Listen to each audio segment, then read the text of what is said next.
আসসালামু আলাইকুম। আজকে রান্না করব রুই মাছের রান্নার একটি রেসিপি। আমি মাছটা কেটে ধুয়ে পরিষ্কার করে নিছি। এর মধ্যে হলুদ, লবণ দিয়ে মাছটা মেখে নিচ্ছি। এই তো মাছটা আমার মাখা শেষ। এবার আমি গ্যাসে একটা কড়াই বসায় দিছি। কড়াইটা অনেক সুন্দর করে গরম করে নিছি, না হলে কিন্তু মাছগুলো উঠবে না, ভেঙে যাবে। এই তো এবার আমি তেল দিয়ে তার মধ্যে একে একে মাছগুলো ছেড়ে দিলাম। মাছগুলো ছাড়ার সময় অবশ্যই একটু সাবধানে দিবেন, তেল নালে ছিটে এসে হাত পুড়ে যাবে। মাছের আমার এক পিঠ হয়ে গেছে, দেখতেই পাচ্ছেন কত সুন্দর করে মাছগুলো উল্টে আসলো।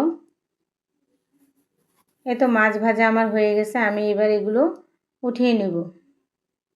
আমি এক এক করে মাছগুলো উঠিয়ে নিচ্ছি এবং এই তেলের মধ্যেই আমি পেঁয়াজ দিয়ে দিলাম। আমি পেঁয়াজের পরিমাণটা একটু বেশি দিছি। পেঁয়াজটা আমি একটু ভেজে নিচ্ছি। পেঁয়াজটা আমি একেবারে লাল করে ভাজবো না, মোটামুটি ধরনের ভাজবো। এর মধ্যে আমি ৬-৭টার মতো কাঁচামরিচ চিড়ে দিয়ে দিছি। আর একটু নাড়াচাড়া করে নিয়ে এর মধ্যে এবার আমি ১ চামচ রসুন বাটা, ১ চামচ জিরার গুঁড়া, ১/২ চামচের মতো হলুদের গুঁড়া, লবণ আর অল্প পরিমাণে মরিচের গুঁড়া দিলাম। যেহেতু কাঁচামরিচ দিছি, ঝালটা হয়ে যাবে, এই জন্য মরিচের গুঁড়া সামান্য দিলাম। আমি এটা একটু ভেজে নিচ্ছি। এর মধ্যে এবার পানি দিয়ে দেবো মশলাটা কষানোর জন্য। মশলাটা বেশ খানিক সময় নিয়ে কষাতে হবে, যেহেতু মশলা কষানোর উপরে তরকারির টেস্ট নির্ভর করে। আমি অফ ক্যামেরায় মশলাটা অনেক সুন্দর করে কষিয়ে নিয়ে আসছি, দেখতেই পাচ্ছেন। এবার এর মধ্যে আমি ভাজা মাছগুলো সব দিয়ে দিলাম।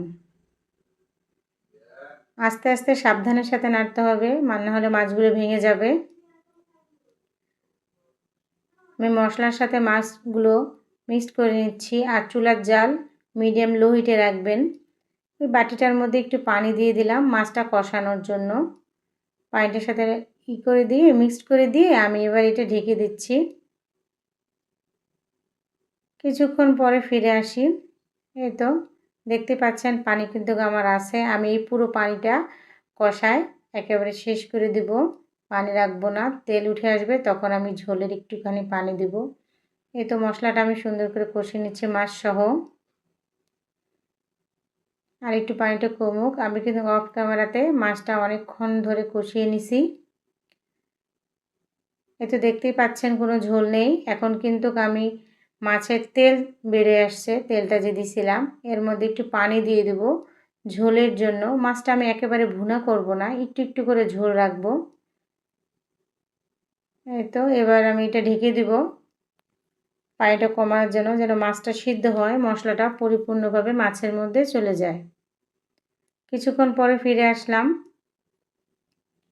এই তো দেখতে পাচ্ছেন পানির পরিমাণটা কিন্তু এখন একটু বেশি আছে। আমি আরেকটু ঝোল কমিয়ে নিব।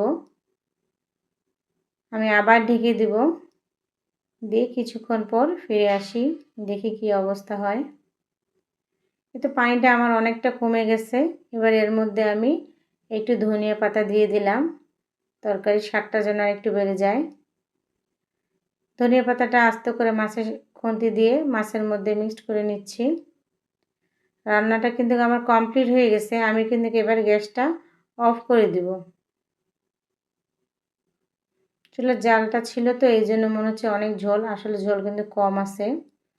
এই তো দেখতেই পাচ্ছেন ঝোলটা কিন্তু আমার কম আছে। এবার আমি বাটিতে করে আপনাদের বেড়ে দেখাচ্ছি। একেবারে অল্প মশলা দিয়ে সিম্পলভাবে মাছটা রান্না করছি। আপনারা ইচ্ছা করলে এভাবে মাছ রান্না করে পরিবার নিয়ে খেতে পারেন। মাছগুলো কিন্তু একটাও ভাঙেনি, গোটাই আছে। সাবধানে নাড়াচাড়া করলে ভাঙে না। এই তো আমি পরিবেশন করে ফেললাম বাটিতে করে। দেখতে পাচ্ছেন কতটা দেখতে সুন্দর হয়েছে। রুই মাছের একটা রেসিপি যদি ভালো লাগে থাকে তাহলে বাসায় আপনারা তৈরি করুন।